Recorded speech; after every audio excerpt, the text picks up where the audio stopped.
Hi, I'm Gloucester Township Mayor Dave Mayer, and welcome to the first episode in the series of our Gloucester Township Small Business Assistance Program. I'm joined today by Jake from Triad. Triad is a company that is administering this grant program for the township. And Jake, thank you for taking your time today. Hi, Mayor. How are you today? Thanks for having me on. You know, Jake, we've been working on this small business program now for a couple months where we're providing direct grants to small businesses in Gloucester Township. Those grants range from $5,000, $7,000, $10,000 directly to our small businesses. It is not a loan, it's a grant. In order to put this program together, it needs to be administered. And we have to make sure that we're doing it right and that there is an application process. And so I was wondering if you could just walk folks through what that process is for a small business to apply for the Gloucester Township Small Business Assistance Program. Just want to go through the process here real quick of how this grant program works. The very first thing you need to do if you're interested is head over to the Gloucester Township website. So glotwp.com/CDBG will take you to a page with some information about how the program works. If you scroll to the bottom of that page, there's a form on there, and that's the pre-application for the program. Once you fill that form out, it gets sent over to our staff. We'll vet it against the program guidelines to make sure that the business was open in time and prior to the start of the pandemic, that the employee information is correct and type of business works with the program. Once we've been through all that and are able to approve it per the program guidelines, we'll send you an invitation and the full application to apply for the program. You'll need to fill that application out and provide the documentation that it requests and return that to us. We'll go through it, let you know if there's any documentation that we're missing or additional documentation that's needed per your application. And once we have all of that, and assuming that it continues to work with the program guidelines, we'll issue a preliminary approval and notify the township. At that point, the township council will consider the award or the approval for award. Assuming that happens, within a couple of days after that approval by the township council, the award will be made. We'll let you know. You'll just have to come in and fill out some documentation and get your award. The application itself, if you get through that pre-application process, about 4 pages long, not super complicated. Asks for some basic business information, some basic budget information. Asks you for a project summary. So if you were to be, your current business situation, and then if you were to be awarded, what would you do with the funding? Once we get that, we get you through to the award. We look at the expenses that you've provided us, the business expenses, and the award amount that you're eligible for is based off of those expenses. So, it's important to provide us with all of the business expenses that you have so that we can make sure we're getting you the appropriate award amount. But that's it in a nutshell. There's not really much beyond that that businesses need to do to be able to apply for this grant program. Well, thanks, Jake. Appreciate that. What else does a small business have to do? What documents do they have to provide? What is that exact process and the steps that they have to take once they get through the initial application? You need to provide some employment documentation, and there's also a participation agreement that comes with that application. The documents that are needed with that are a copy of the most current business bank statements, a copy of the NJWR 30, which is a tax document or a tax return if it's a sole proprietorship. You'll also need a copy of your lease, utility bills, property tax bill. Being able to establish expenses is important, and we'll kind of cover that in a minute. And then you also need a listing of your employees as of January 1st, 2020, and any employees that you've hired since then and the current status of all of those employees, whether they're still working for you full-time, part-time, if they've left. And then we'll also need to know if you've received any CARES funding. So the SBA Paycheck Protection Program loans, EIDL loans, anything from the state, things of that nature. The biggest slowdown that we've noticed with these applications has been related to the documentation. There are a number of pieces that you've got to gather. They have to be current when you send them over to us. So our recommendation is, that list is on that pre-application site when you fill out the first form. Our recommendation would be to start right then, putting those documents together, whether you've got to reach out to your accountant or go through your own paperwork or do some figuring. Having those ready will really help speed up the process and get you to an approval faster. Jake, once a small business qualifies, how is the money dispersed to that small business? What is that process? So once there's an award and it's been approved by the Township Council, the mayor's office will reach out to any awardees and let them know that there's a check ready for them. At that point, it's as simple as setting an appointment with them, coming into the mayor's office pretty much, anytime during regular business hours and filling out a couple of forms. You got to sign the participation agreement again and let us know a little bit about some employee specifics. And at that point, they'll be able to release the check to you and you'll be ready to go. Well, Jake, thanks so much again for taking your time today to be with us. And thank you for all the effort that you and Triad are putting into this program. Really appreciate that assistance and really appreciate the assistance for our small businesses. So thanks for joining us. Thanks for having me, Mayor. Hopefully this program will continue to help businesses in Gloucester Township and we can really help some people move forward. In the second part of this video, and every video in our small business education series, Steve from Blue Wire Media will break down specific elements for social media marketing, grassroots opportunities, and how to maximize your reach and engagement online. Steve has worked with video and marketing for over 20 years. He's an adjunct professor at Drexel University and is often used as a guest speaker in regard to social media optimization. So let's get started.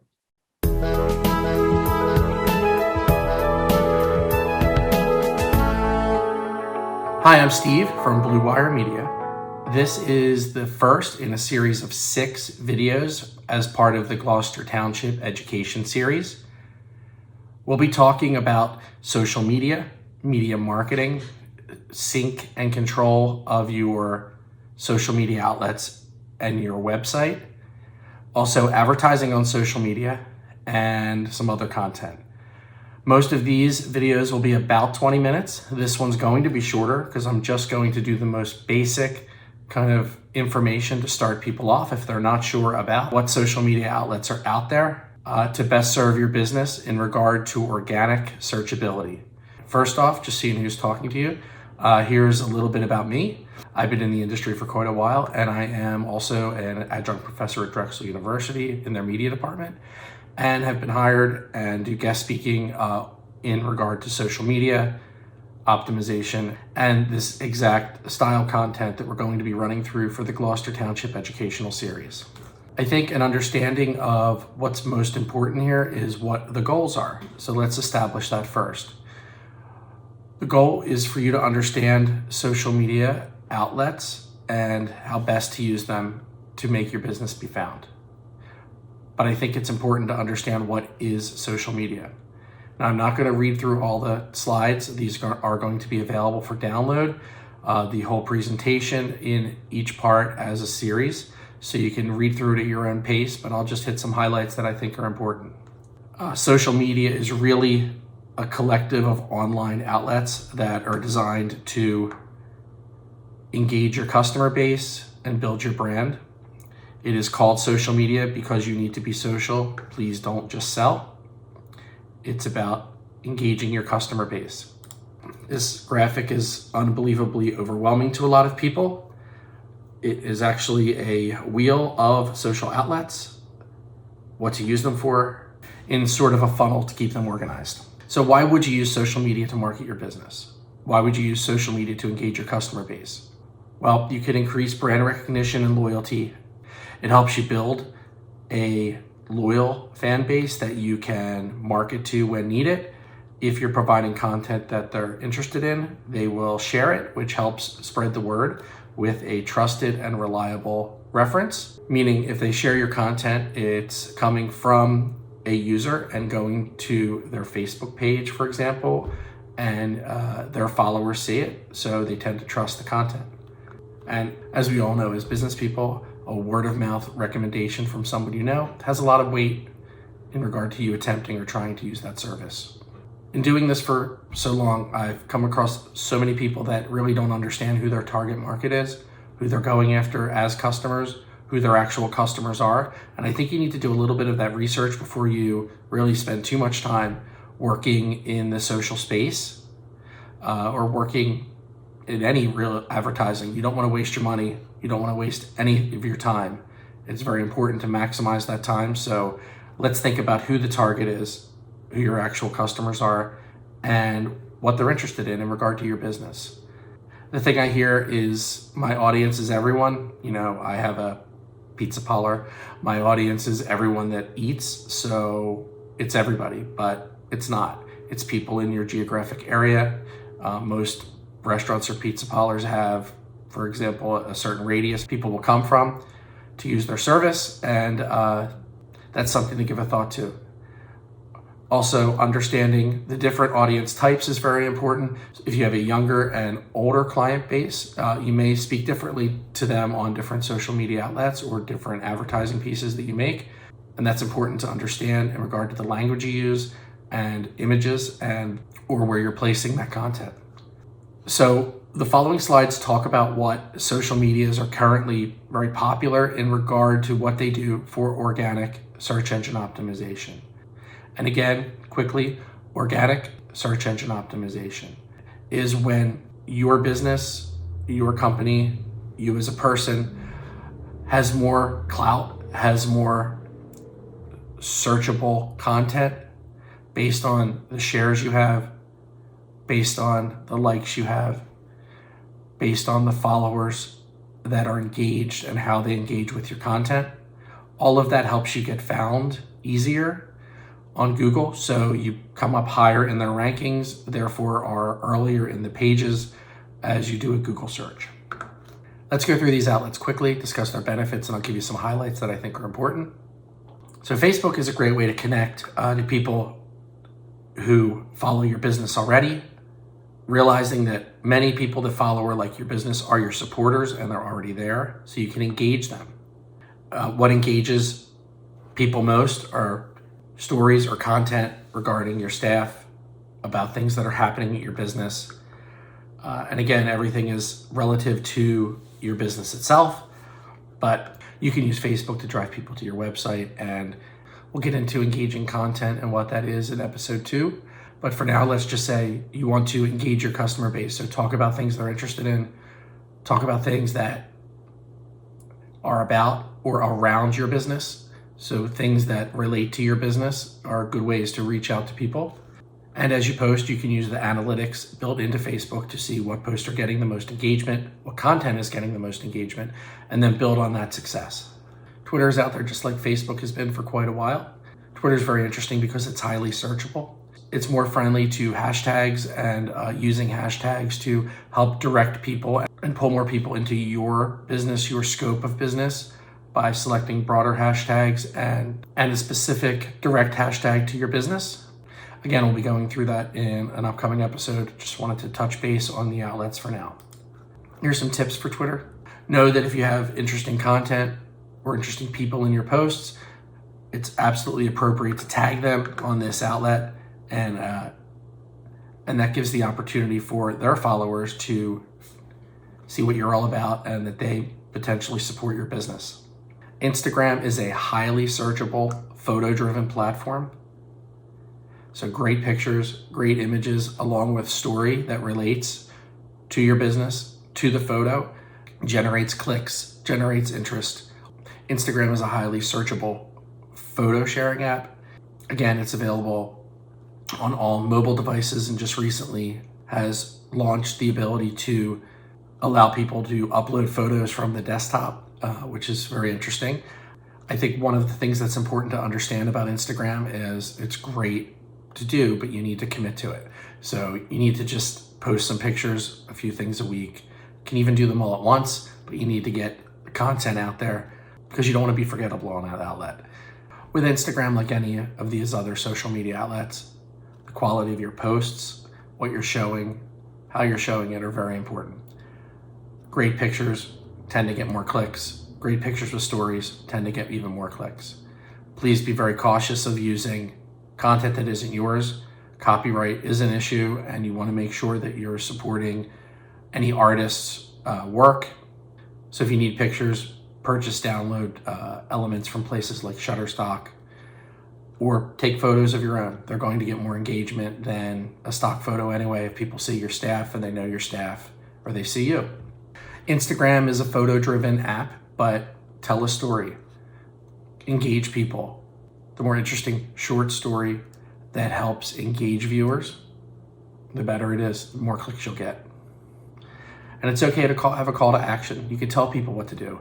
Now, Instagram doesn't have a clickable link, meaning you cannot put go to my website in the body of a post. You can have it in your profile, but it's important to know you can't just send people to a website from it without doing an ad. This is where hashtags come in, and we'll have a whole section on what the heck is a hashtag, and I'll explain exactly how they work. Pinterest is also an interesting social media to use for your business, especially if you have a business that's highly visible in regard to imagery. It's very searchable in regard to organic SEO. While it's mostly an app where you collect images for the end user, those collections, clicks, and shares add up to give you reputable references from a trusted source. That helps with SEO as well. I'm not sure of anyone that has a computer or a phone that hasn't used YouTube. YouTube is a great place to archive your video content. Video is king when it comes to the internet. People watch, especially if it sounds and looks good. People share. All of that is great for your Google ranking. And now, LinkedIn. This is a great resource for hiring and for networking. For what we're doing, it's not the best outlet to increase your Google rankings. You don't necessarily want LinkedIn to show up highly in a Google search of your business, because it's really about networking. It's really about employees and employers connecting. It just doesn't have the same open engagement as the other outlets, and research shows it doesn't offer a significant boost to SEO in regard to a referral to your business. Take a look at this video. It'll explain how search engine optimization works and how Google gives priority to references from trusted sources. The trusted sources in this case are your social media outlets. Imagine for a minute that you're a librarian, but not a normal one. You're a librarian for every book in the world. People depend on you every day to find the exact book they need. How do you do it? You need a system. You need to know what's inside every book and how books relate to each other. Your system needs to take in a lot of information and spit out the best answers for a patron's questions. It's not an easy job.